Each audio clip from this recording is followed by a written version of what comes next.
안녕하세요. 저는 최근 이혼하고 돌싱이 된 남자입니다. 제가 이렇게 사연을 보내게 된 이유는 바로 저와 이혼한 여자 때문입니다. 그 사람을 아내라고 부르고 싶지 않을 정도로 제 결혼과 이혼은 너무나도 수치스러워요. 지금 생각해보면 무엇 때문에 아내를 그리 사랑했는지 모르겠을 정도로 콩깍지라는 게 무섭네요.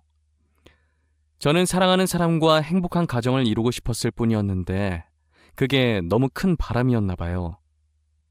이 이야기를 정말 쪽팔려서 주변 사람들한테 털어놓을 수가 없어서 이렇게 익명으로 사연을 보내봅니다.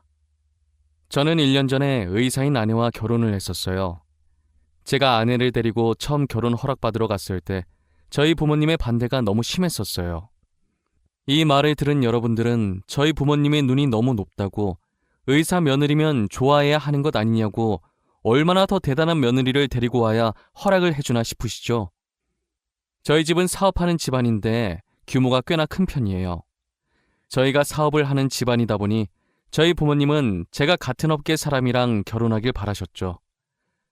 아무래도 같은 사업가로서 서로의 일에 이해도 잘해줄 것이고 필요할 때 도움도 받을 수 있잖아요. 사업을 하면서 비슷한 사람끼리 서로 상보상조하는 것이 좋으니까요.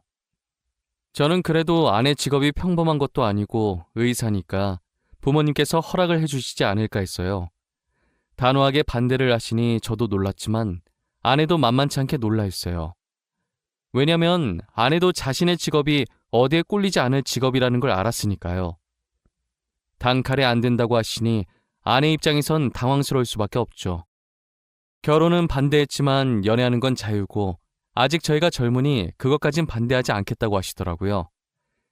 그래서 저희는 헤어지지 않고 계속 연애를 해왔어요. 언젠가는 저희 부모님의 마음이 돌아서리라 굳게 믿고 있었거든요. 하지만 마음을 돌릴 기미가 보이지 않았고 아내와의 결혼 이야기를 꺼내려고 하면 부모님은 아무 말도 하지 못하게 저를 째려보셨어요. 저는 부모님의 기에 눌려서 결혼의 기억자도 못 꺼내고 입을 닫아야 했어요. 부모님은 연애는 연애고 결혼은 결혼이라며 선자리에 나가라고 하시는 거예요. 저는 이야기가 갑자기 왜 그리로 빠지냐고 했더니 슬슬 결혼할 나이 아니냐고 잔말 말고 부모님이 잡아놓은 선자리에 나가라고 하시더라고요. 이건 정말 아닌 것 같다고 선자리에 나가지 않겠다고 하고 집을 나왔어요. 저는 아내에게 비밀을 만들고 싶지 않아서 사실대로 이야기했어요.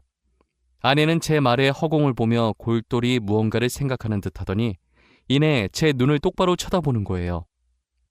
오빠, 우리 그렇게 하자. 어머님, 아버님께서 계속 우리 결혼을 반대하시잖아. 그럼 우리도 두 분이 우리 결혼 반대 못하시게 만들어버리자. 어때? 우리 부모님이 반대 못하게 만들자고? 어떻게 하려고? 생각해놓은 방법 있어? 당연히 있지. 나한테 아주 좋은 생각이 있어. 우리 사고치자. 사고치자고. 모르겠다는 눈빛 보내지 마. 무슨 말인지 이해했잖아. 애기 가지자고. 뭐, 아기를 가지자고? 너 진지하게 생각한 거 맞아? 충동적으로 막 뱉는 말이 아니고? 아니, 무슨 결혼 허락 받겠다고 아기를 가져. 너 아기 가지면 일 쉬어야 돼. 그건 내가 알아서 할게. 그리고 나 충동적으로 막 뱉은 말 아니고 엄청 진지해. 내가 빈말하는 거 봤어? 아이 가지면 오빠네 부모님도 어쩌지 못할 거야. 안 그래? 아내는 저희 부모님한테 허락받으려면 그 방법밖에 없다면서 아이를 가지자고 하는 거예요. 이미 가진 아이를 어쩌겠냐면서 만약 지우라고 하면 자신이 원한 가지고 애 지우라고 했다고 소문내서 기업 이미지 망칠 수도 있다는 생각에 무조건 허락하신다고 장담하더라고요. 저는 아내의 말도 일리가 있다고 생각했고 당장 실행에 옮기기로 했어요. 그렇게 3개월 정도 지나고 아내가 정말 임신을 하게 된 거예요. 3주 차라고 초음파 사진을 내미는데 진짜 제가 아빠가 된 게 맞는지 믿기지가 않더라고요. 조그맣게 콩처럼 찍혀있는 게 제 아이라는 사실에 감회가 새로웠어요. 저는 당장 아내에게 결혼을 허락받으러 가자고 했어요. 일단 무작정 저희 집으로 오긴 했는데 막상 문을 열려고 하니 긴장되더라고요. 떨리는 손을 손잡이에 올려놓은 상태로 몇 번이나 심호흡을 했어요. 아내는 제 손 위에 자신의 손을 올리더니 저를 향해 고개를 한번 끄덕이더라고요. 저도 아내 따라 고개를 끄덕이고 아내와 같이 문을 열었어요. 문 열리는 소리에 부모님이 저희 쪽으로 쳐다보셨고 아내와 함께 온 모습을 보고 눈을 찌푸리더라고요. 여자친구는 뭐하러 데리고 온 거냐? 또 결혼 허락해달라는 쓰잘데기 없는 말 하러 온 거냐? 아가씨께는 너무 미안하지만 우리 아들 이번에 선보러 갈 거예요. 알고는 있어야 하지 않나 싶어서. 알고 있습니다. 안 그래도 아까 오빠한테 이야기 다 들었어요. 그런데 어머님, 아버님, 저희 오빠 그 선자리 못 나가요. 곧 아빠 될 사람인데 선자리에 나가면 곤란하죠. 아빠가 된다니 그게 무슨... 설마 너... 아니다. 아가씨가 말해볼래요? 내가 생각하는 그게 맞나요? 임신이라도 했다는 말이에요? 네, 아버님. 저 오빠 아이 가졌어요. 3주 차래요. 못 믿으실까봐 여기 초음파 사진도 가지고 왔어요. 진짜인지 가짜인지는 거기에 찍힌 산부인과에 연락해보시면 바로 알 수 있으실 거예요. 아내는 당당하게 초음파 사진을 내밀었고 아버지는 당황한 표정으로 사진을 받아드셨어요. 그리고 임신이라는 말에 놀라서 주방에 계시던 어머니가 국자를 든 채로 거실까지 나오셨더라고요. 아버지는 아내의 말 따라 휴대전화를 들어서 산부인과에 전화를 해서 확인했어요. 산부인과 측에서 맞다고 했는지 전화를 끊고 아무 말 없이 사진만 빤히 보시더라고요. 저 아내는 괜히 긴장돼서 옴짝달싹도 못한 채 마른 침만 삼켰어요. 1분간의 숨막히는 정적이 이어지더니 이내 아버지는 활짝 웃으시더라고요. 아버지가 웃는 동시에 어머니도 웃으시는데 이게 무슨 상황인가 싶어 저와 아내는 아무런 제스처도 취하지 못하고 눈만 꿈뻑꿈뻑거리고 있었어요. 이야, 이게 정말 내 손주란 말이야? 이렇게 조그만 것이 아들인지 딸인지는 아직 모르는 거지. 언제쯤 알 수 있다니? 개인적으로 딸이었으면 아는구나. 나는 외동아들밖에 없어서 딸이 너무 궁금해. 아마 3주 정도 더 지나야 성별 알 수 있을 거예요. 누굴 닮았으려나? 인물은 솔직히 며느라이가 더 나은데 말이에요. 솔직히 우리 아들은 너무 평범하잖아. 그 반응들은 뭐예요? 좋아하는 것 같긴 한데 그래서 저 선 나가요? 애 아빠 될 사람이 선자리를 왜 나가? 출산 힘든 건데 네가 며느리 옆에서 보필해야지. 네 엄마도 너 낳을 때 엄청 고생했어. 네가 애 낳을 때까지 잘해줘. 집안일도 하고. 그래, 맞아. 임신했을 때 잘못하잖아? 그거 진짜 평생 기억 남는다. 난 아직도 네 아빠가 사과 안 사온 게 그렇게 화가 난다니까. 사과만 보면 그 생각나서 으깨버리고 싶어. 저희 예상과 달리 아내가 임신을 했다고 하자 부모님께서 엄청 좋아하셨어요. 불과 몇 분 전까지만 해도 결혼 안 된다고 반대했던 분들이 맞나 싶을 정도였어요. 배가 불러오기 전에 결혼 서둘러야겠다면서 아내 부모님한테 인사드리고 빠른 시일 내에 상견례 날짜를 잡아오라고 했어요. 그러자 아내는 잠시 머뭇거리다가 부모님이 안 계시고 할머니 밑에서 자랐는데 할머니도 자신이 성인이 되자마자 돌아가셨다고 하더라고요. 갑자기 분위기가 숙연해졌고 아내는 이런 반응 바라고 말한 거 아니고 괜찮다고 하면서 분위기를 바꿔보려고 했어요. 저희 부모님은 제게 더 잘하라고 그런 상황 속에서 의사된 것이 너무 대견하다고 했죠. 저도 처음 들은 아내의 가정사라 놀랐고 결혼해서 행복한 가족을 만들어줘야겠다고 생각했어요. 아내는 미리 말하지 못해서 미안하다며 닭똥 같은 눈물을 흘리더라고요. 오빠 미안해. 오빠한테는 그래도 미리 말했어야 하는데 놀랐지. 오늘은 꼭 말해야지. 내일은 꼭 말해야지 하면서 참을 말 못했었는데 이제서야 말하네. 너가 뭐가 미안해. 내가 미안하지. 너가 그런 아픔이 있는 줄도 모르고 마냥 해맑고 순수한 아이라고 생각했는데 우리 결혼하면 정말 행복하게 살자. 고마워. 끝까지 나 포기하지 않아줘서 너무 고마워. 내가 정말 잘할게. 우리 힘들게 결혼하는 만큼 꼭 행복하게 살자. 그렇게 저희는 상견례를 생략하고 속전속결로 결혼을 진행했어요. 저희 부모님은 손주 안겨줘서 고맙다며 최고 대우를 해줬어요. 서울의 40평짜리 아파트에다 혼수도 다 넣어주시고 연예인들이 많이 이용한 예식장에 드레스까지 저희 부모님께서 모든 것을 최고로 준비해 주셨어요. 저와 아내는 아이 덕분에 일원도 들지 않고 맨몸으로 결혼을 한 것이에요. 아내는 보잘것없는 자신이 감히 이런 것들을 누려도 되냐며 눈치를 봤지만 저는 충분히 누려도 된다고 눈치 보지 말고 누릴 수 있을 때 마음껏 누리라고 했어요. 제 말에도 눈치를 보다가 아내 친구들이 부럽다면서 말 거니까 조금씩 어깨를 피기 시작하더라고요. 저희는 많은 사람들의 부러움 속에서 성공리 결혼을 마쳤어요.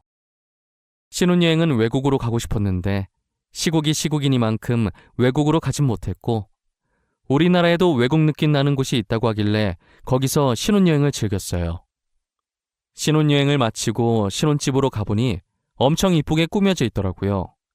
안방도 되게 깔끔하고 옷장에는 새 옷들로 가득 차 있었고 아이방도 알록달록 예쁘게 꾸며져 있었는데 남자인지 여자인지 몰라서 그런지 옷장에 아이 옷은 아직 하나도 없더라고요. 아내는 예쁘게 꾸며진 집을 보고 좋아서 어쩔 줄 몰라 했어요. 특히나 옷장에 걸려있는 옷들과 옆에 진열되어 있는 가방을 보고 정신을 못 차렸죠. 신혼여행 마치고 원래 살던 집에서 옷을 가지고 오려고 했는데 안 그래도 되겠다면서 어머니랑 자기랑 취향이 잘 맞는다며 너무 좋아했어요. 어머님, 여기 옷장에 있는 거 다 어머니가 골라주신 거예요? 다 너무 예쁘고 좋아요. 제가 이런 걸 받아도 되는지 모르겠어요. 되게 비싼 것 같은데. 이제 우리 집 사람 됐는데 좋은 옷만 입고 좋은 가방만 들고 다녀야지. 안 그래? 슬픈 현실이긴 하지만 사람들이 다 겉모습만으로 판단하잖니. 그러니 너도 이제 꾸미고 다녀. 감사합니다, 어머님. 다 달아 없어질 때까지 열심히 입고 열심히 들고 다닐게요. 아무것도 없는 저를 며느리로 받아주셔서 정말 감사합니다. 저희 잘 살게요, 어머님. 그래, 나야말로 우리 손주 안겨줘서 고맙구나. 애 낳을 때까지 우리 아들 실컷 부려먹어. 여왕 대접 받을 수 있는 건 그때뿐이다. 여행 갔다 오느라 피곤할 텐데 쉬어. 끊으마. 어머니는 아들인 저는 안중에도 없고 오직 며느리 걱정뿐이셨어요. 그래도 저는 전혀 서운해하지 않았고 오히려 보기 좋았어요. 처음엔 결혼 절대 안 된다고 반대했었지만 결국엔 이렇게 결혼도 하고 어머니와 아내가 잘 지내는 모습을 보니 이것이 행복이라는 걸 느꼈죠. 저는 신혼집에 발을 들인 순간부터 임신한 아내가 불편할까봐 집안일을 제가 도맡아 했어요. 임신 초기엔 절대 안정이라는 어머니의 말을 듣고 화장실 갈 때 말고는 제가 대신 움직였어요. 제가 예전에 요리학원에 다녔던 적이 있어서 그때 실력을 살려서 맛있는 것도 많이 만들어줬죠. 아내는 이런 것도 만들 줄 아냐며 놀라더니 맛있게 다 먹어주더라고요. 제가 만들어준 요리를 남김없이 잘 먹는 모습을 보니 얼마나 뿌듯한지 몰라요. 요리사들이 이 맛에 요리를 하는구나 싶더라니까요. 주변에서 아내가 임신하면 입덧이 심해서 밥을 못 먹는다고 해서 걱정을 많이 했는데 저희 아내는 다행히 입덧을 하지 않았고 가리는 것 없이 잘 먹었어요. 저희는 아이가 뱃속에서부터 효자라면서 태어나면 얼마나 효자일까 유난을 떨었어요. 하지만 효자인 줄만 알았던 아이가 아내를 불편하게 하는 게 한 가지 있더라고요. 임신을 한 뒤로 어디로 눕든 자세가 불편해서 불면증에 시달리고 있다는 거예요. 그래서 저희는 어쩔 수 없이 결혼한 지 2달 반 만에 각방을 써야 했어요. 마음껏 자세를 바꾸고 움직일 수 있게 넓은 침대를 하나 사서 남는 방에 넣어줬고 자세 편하게 취할 수 있는 기다란 베개 같은 게 있다고 해서 그것도 사서 같이 넣어줬어요. 아내는 그 베개가 효과 만점인 것 같다고 간만에 편하게 잤다고 좋아하더라고요. 그렇게 아이를 낳을 때까지만 각방 생활을 하기로 했어요. 이제 아내가 임신한 지 4개월이 접어들었는데 생각보다 아내 배가 안 튀어나오더라고요. 제가 임신을 해본 적이 없으니까 어느 정도 돼야 배가 튀어나오는지 정확히 몰랐어요. 단순히 호기심에 아내한테 물어봤는데 아내가 살짝 당황해 하더라고요. 여보, 이번 주면 우리 아기 4개월째 되는 거 아닌가? 근데 당신 배는 그대로인 것 같네? 내가 임신을 안 해봤으니까 잘 모르지만 4개월째 되면 배가 튀어나오지 않아? 아, 튀어나오지. 근데 그건 애기 크는 속도에 따라 달라. 우리 애가 다른 애에 비해 체구가 작나 보다. 앞으로 다른 애들처럼 크게 잘 먹어줘야겠어. 그래? 근데 당신 최근에 되게 잘 먹었잖아. 아, 영양소 고루고루 잘 먹여야 하나? 우리가 너무 고기만 먹긴 했어. 야채도 좀 먹어야겠다. 임산부한테 좋은 음식 좀 알아볼게. 진짜 매번 고마워. 나 정말 남편 하나는 기가 막히게 잘 뒀다니까? 당신 같은 사람을 어디서 만나. 항상 고마워. 아니야, 나야 고맙지. 너 덕분에 내가 사람 됐잖아. 우리 앞으로도 지금처럼 행복하게 살자. 저는 아내가 당황해하긴 했지만 아무래도 아내가 의사이기 때문에 의심 없이 아내의 말을 믿었어요. 그 뒤로 임산부에게 좋다는 음식만 골라서 아내에게 해다 바쳤고 아내는 아기를 위해 열심히 먹었어요. 다행히 아이에게 아무 문제가 없는지 아내의 배가 조금씩 불러오기 시작하더라고요. 아내는 자신의 병원에 산부인과도 있어서 근무하면서 홀로 검진을 다녔고 저는 이쯤 되니 아이의 성별이 궁금해지더라고요. 하지만 낳았을 때 아는 게 더 감회가 새로울 것 같아서 성별을 물어보지 않았어요. 아내는 몸이 무거워질수록 점점 화가 많아졌고 저는 아내가 화내면 아이에게 좋지 않으니 친구들 만나서 스트레스라도 풀라고 카드를 쥐어줬어요. 앞으로 계속 제 카드를 들고 있다가 필요한 것들 사고 먹고 싶은 것도 사 먹으라고 했죠. 아내는 카드를 보고 두 눈을 반짝이더니 진짜 다 사도 되냐고 갑자기 애교를 부리더라고요. 저는 그 애교에 넘어가서 사고 싶은 거 다 사라는 말을 내질러 버렸어요. 아내는 정말 사고 싶은 것들 다 사기 시작했고 집에 비슷한 가방이 여러 개나 있는데도 자신의 성에 차지 않는지 계속 사들였어요.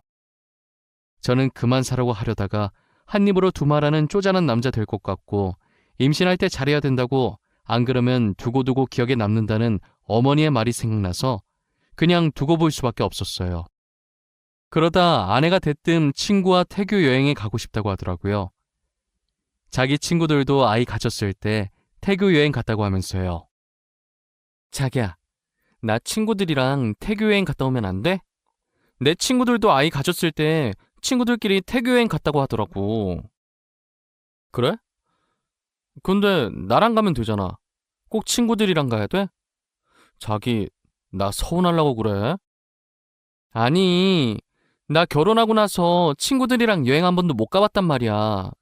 이때까지 자기랑 많이 놀았잖아. 이번엔 자기가 양보해주면 안 돼?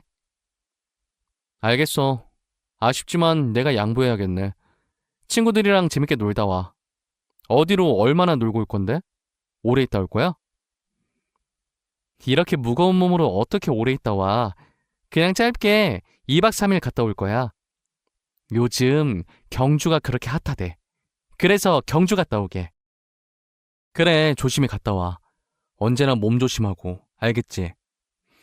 카드는 전에 내가 준 거 있지? 그거 가지고 가서 재밌게 놀다 와. 그렇게 아내는 친구들과 경주로 2박 3일 여행을 떠났고 저는 간만에 휴식을 취했어요. 친구들한테 아내 여행 갔다고 이야기하니 혼자 있을 때 술 한잔 하자고 부르더라고요. 저도 곰곰이 생각해보니 아내 챙기느라 친구를 한 번도 못 만났던 것 같아요. 간만에 친구들 만나 에너지 충전 좀 하자 싶어 편한 옷을 찾고 있었어요. 근데 제가 입으려고 했던 후드티가 안방 옷장에 안 보이는 거예요. 며칠 전에 아내가 제 후드티를 입었던 게 생각나서 혹시나 거기에 있나 보려고 아내 방에 들어가서 옷장을 확인했어요. 옷장을 하나씩 확인하는데 걸려있는 옷 사이에 이상한 게 하나 있더라고요. 손으로 잡으니 묵직한 게 한 손으로 빼내기가 쉽지 않더라고요. 끙끙거리면서 빼보니 이상한 물건의 정체는 TV 속에서 많이 보던 임산부 체험복이었어요.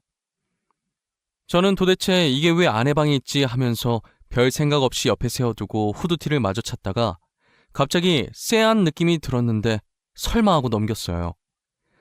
그 당시엔 제가 드라마를 너무 많이 봐서 쓸데없는 생각하고 있는 거라고 믿었어요.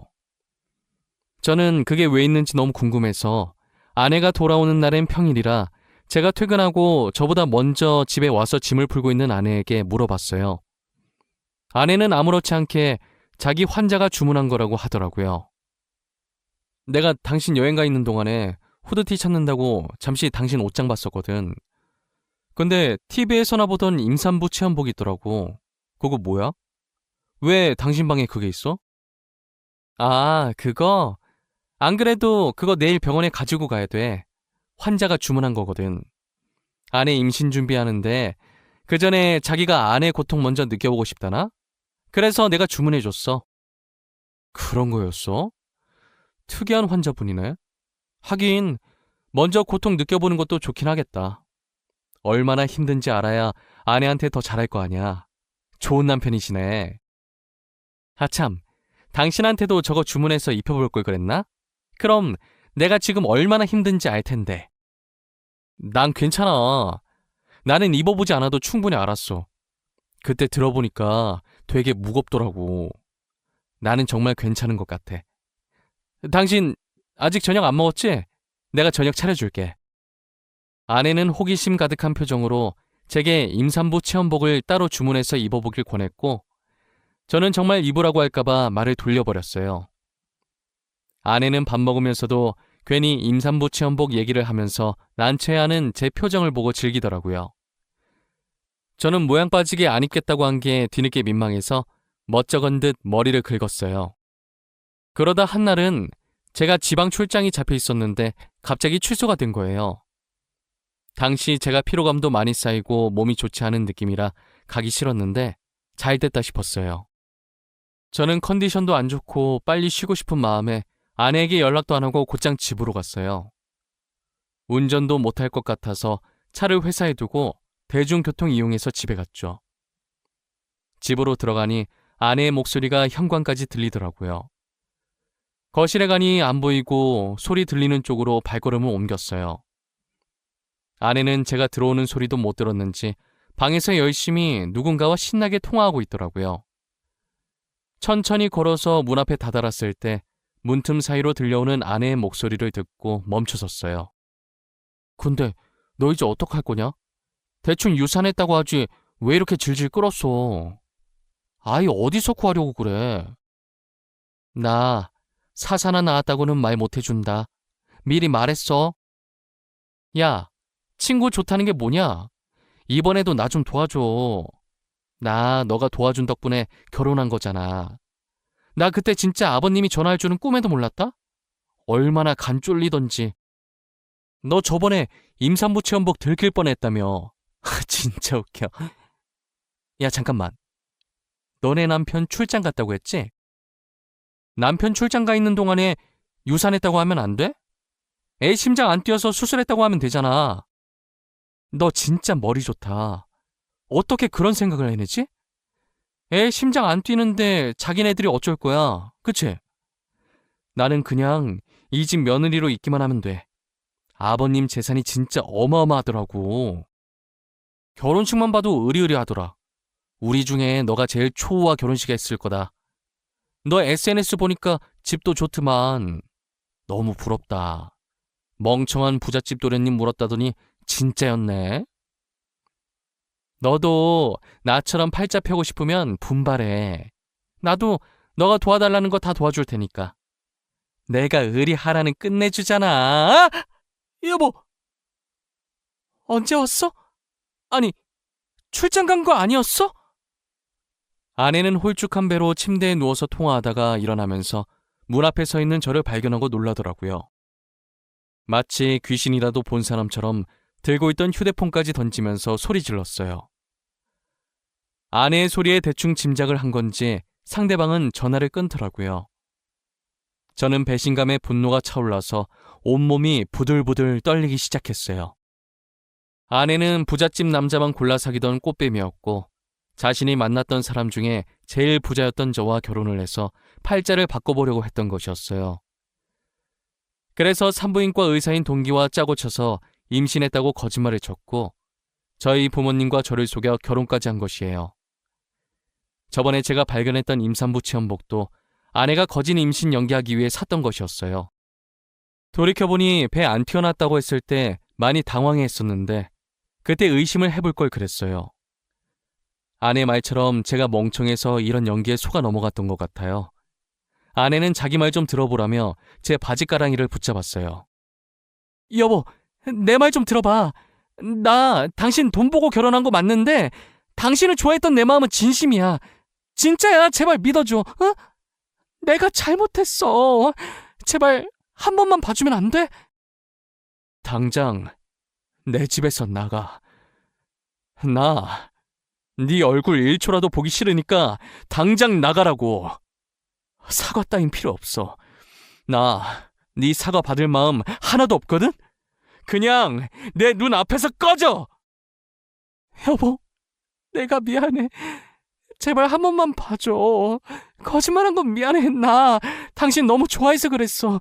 돈도 돈이지만 당신이 너무 착해서 좋았어. 착해서 속이기 쉬우니까 좋았겠지. 나보고 멍청한 부잣집 도련님이라며. 진짜 내가 멍청하게 네 연기에 속아서 이 지경까지 온 거네. 더 말하기도 싫다. 당장 나가! 저는 바지가랑이를 잡고 있는 아내의 손을 뿌리쳤어요. 어차피 집안의 모든 물건은 제 돈 아니면 저희 아버지 돈이었기 때문에 휴대전화만 아내의 손에 쥐어주고 집 밖으로 내보냈어요. 아내는 미안하다고 한 번만 봐달라고 문 두드리면서 빌었지만 저는 용서해줄 마음이 없었어요. 저는 아내와의 이혼 소송을 위해 날이 밝는 대로 이혼 전문 변호사를 만났고 처음부터 녹음하진 못했지만 대충 중요한 말이 들어간 부분은 다 녹음된 걸 증거로 제출했어요. 법원은 당연히 저의 손을 들어주었고 아내는 제게 위자료를 줘야 했어요. 그리고 저는 아내가 의사 생활을 못하도록, 아니 사회에 발을 들이지 못하도록 하고 싶었어요. 그래서 아버지께 모든 걸 말씀드렸고 아버지는 인맥을 총동원해서 아내가 병원에 발을 들이지 못하도록 만들었어요. 의사협회에 돈을 노리고 임신했다고 거짓말치며 사기 결혼한 아내에 대한 청원글을 넣었고 저의 글이 삽시간에 퍼지면서 아내는 의사 생활은 물론 어디에도 발을 들이지 못하게 됐어요. 멍청한 부잣집 도련님 꼬셨을 때 이렇게까지 되리라는 생각은 전혀 못했었나 봐요. 세상엔 돈으로 안 되는 것이 아무것도 없는데 말이에요. 저는 아내가 병원이 아니라도 어디에 이력서를 넣든 못 들어가게 막을 생각이에요. 멍청하다고 비웃었던 사람에게 당하면 얼마나 비참할지 상상이 안 가네요. 저는 아내의 임신 조작을 도와준 친구도 찾아내서 병원에 발을 못 디디게 했고 그의 만행도 까발려 위조로 고소까지 넣었어요. 어차피 저는 이런 일이 있어도 꽃뱀한테 걸려서 불쌍하다는 얘기만 듣지 아내는 아마 평생 꼬리표가 남아 새 출발하긴 힘들 거예요. 그래도 저는 부잣집 도련님이라 그런지 이혼을 해도 저와 선을 보고 싶어하는 사람이 많더라고요. 역시 부모님들 말씀대로 비슷한 집안끼리 결혼을 할 걸 그랬나 봐요. 옛말에 어른들 말 들으면 자다가도 떡이 생긴다는 말이 있잖아요. 괜히 사랑에 눈 멀어서 부모님 말 안 듣다가 벌 받는 것 같은 느낌이에요. 지금은 부모님이 마음에 들어하는 조건의 여자를 소개받아 결혼을 전제로 만나고 있는 중이에요. 다시 결혼하고 싶은 마음은 없었는데 저희 부모님이 간절히 원하시더라고요. 사실 저희 부모님이 평상시에도 아기를 되게 좋아하셨어요. 그래서 전 아내가 아이를 가졌을 때 되게 행복해하면서 출산일만 기대하고 있으셨거든요. 아이 가지고 장난친 전 아내를 두고두고 저주하겠다며 이를 갈고 계세요. 간이 얼마나 크면 감히 우리 집안을 속이냐고 하면서요. 아마 전 아내가 대한민국을 뜨지 않는 한 살아있는 동안에 끊임없이 저희 부모님께 시달릴 것 같네요. 저도 저희 부모님처럼 전 아내를 가만히 놔둘 생각은 전혀 없어요. 슬슬 제 이야기를 여기서 끝내보려고 합니다. 드라마에서 보던 일을 겪어보니 아직도 뒤통수가 얼얼하네요. 사랑했던 사람에게 배신을 당하니 사람이 정말 땅끝까지 절망에 빠지게 되더라고요. 지금은 잘 이겨내고 다른 사람을 만나고 있지만 당시엔 정말 죽을까도 생각 많이 했어요. 그래도 이렇게 좋은 사람을 만나 많이 치유되어 다행이죠. 여러분들도 저처럼 멍청하게 당하지 말고 뭐든 확실히 알아보시길 바랄게요. 꼬리가 길면 잡힌다고 거짓말하면 언젠간 잡히게 되어 있답니다. 지금까지 제 이야기 들어주신 모든 분들께 감사합니다.